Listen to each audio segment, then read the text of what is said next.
This was the great setup. They didn't die of COVID-19. They actually died from remdesivir poisoning causing acute kidney failure. They were reporting we've never seen a virus ever attack the kidneys like this one is. Do you know what happens when you shut down the kidneys of somebody? Your kidneys release water from the body. Your body retains water. Your abdomen fills with water. Your heart fills with water. Your lungs fill with water. Do you know what they call that? Pulmonary edema. You are drowning these people to death with their own fluids, and they can't breathe. Still today, they are calling it pneumonia from corona. No, it isn't. They are shutting down everybody's kidneys with remdesivir, causing their lungs to fill with fluid, and they are drowning them to death. There's a reason why more people died in America than any other country in 2020. We were the only country using remdesivir, and Anthony Fauci was the one that mandated it. Wow, that is amazing. You know, Dr. Artis had some compelling insight to share. So for those watching that maybe don't understand what remdesivir is, I'd like for you, Dr. Cole, if you would explain exactly what it is, because I've heard just about every COVID patient that goes into the hospital, they put them on remdesivir. And yet, how can they do that when we've got the science that shows what happened to the Ebola patients? This is very frustrating because it's a medicine that really only has one mechanism against the virus. You know, it's a polymerase inhibitor. So in order for remdesivir even to work as an antiviral, you have to get it on board very early in the infection. With the earlier variants, maybe you have a few more days. Now with Delta, you have even fewer days. Now, by the time the patient appears in the hospital, they're well past the replication of the virus. So now remdesivir, knowing how damaging it can be to the kidneys, especially in those mammal models, and now what we've seen in the human trials, we know how damaging it can be to the organs. If you're in the hospital, usually day 7, 8, 9, 10, you're past viral replication. You have no opportunity for benefit from this drug, but only harm. The VA study from about a month and change ago showed it actually prolonged and extended hospital stays. So remdesivir would only really have benefit if it were given super early. Nobody gets it then.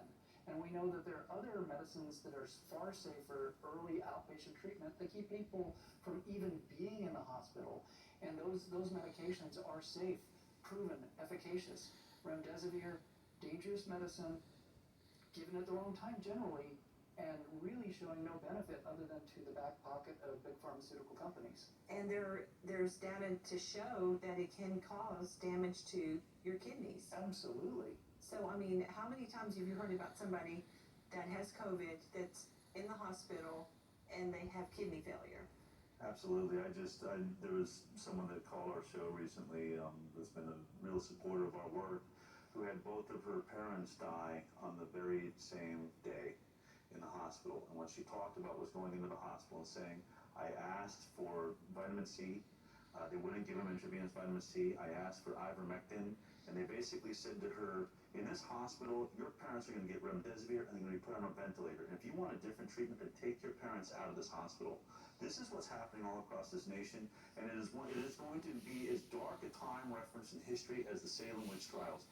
We are watching our hospitals, and every doctor that's going along with this, every nurse that's going along with this, I have to say, you're murdering innocent people.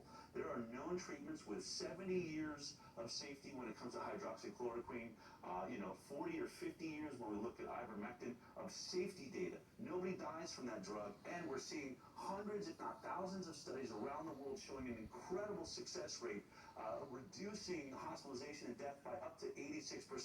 Yet we are using a drug that went through no long-term safety data. The studies that we just saw, being laid out there by artists shows that we do know that it causes kidney failure and potential death and all sorts of other issues. And then when we look at the death rate, when someone says to me, well, Del, 700,000 people died in the United States of America, I say no.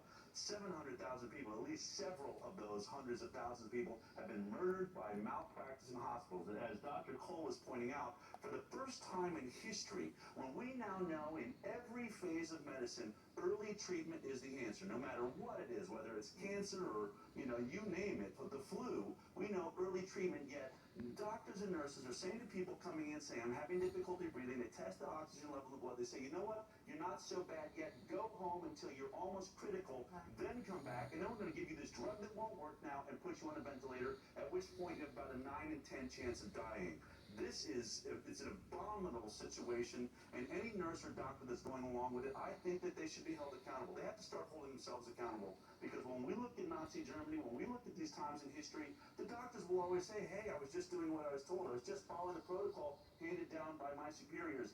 That didn't work as a defense in those court systems, and it will not work as a defense when we look back at this dark, dark moment in hospitals in America and what's happening here. You know, Dr. Cole, Dr. Richard Bartlett, who is an emergency room doctor here in Texas, he really felt inspired, if you will, by the Lord, because he is a believer, with the budesonide, and that's something that he used early on with his patients in the emergency room. And it's amazing to me how many doctors won't use it, and yet it's been so effective. Now there have been studies that have come out saying that it's very effective as well. We had a friend who was in the hospital. They were given remdesivir, and they finally said, look, we don't want remdesivir, we want budesonide, we want ivermectin. I mean, and they had to get a lawyer. I mean, this is ridiculous, but that's what people are having to do to get the medication they need to help their loved ones in the hospital. Well, and that sacred relationship between doctor and patient has been usurped by systems medicine and these hospitals only following NIH protocol and getting bonuses. Medicare codes give them a bonus if they give IV remdesivir. So they're financially incentivized to give only what the NIH tells them. It's almost like it's this big study gone bad. But budesonide, Dr. Bartlett is 100% correct, and after he went viral and got censored, and then Oxford confirmed his findings, says, oh, wow, budesonide worked. 6-7 months later, how many thousands of lives lost? They're not even giving budesonide in the hospitals yet.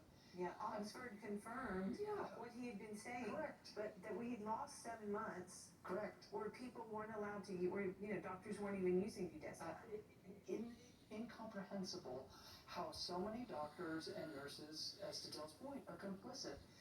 And we don't have a pandemic of a virus, we have a pandemic of under-early treatment and a pandemic of unwillingness to treat. If it's truly a pandemic, you look at every signal of everything that works and you go for it. These are safe, proven, decades-long used medicines. Lives are being lost unnecessarily, and Dr. Bartlett, bless him, for doing the right thing. And we just need more doctors and nurses to listen to what he's telling us. He has helped so many people, I mean, all over the country, people who didn't know what to do. He would actually talk to the loved one and give them a narrative as to what to say to their doctor.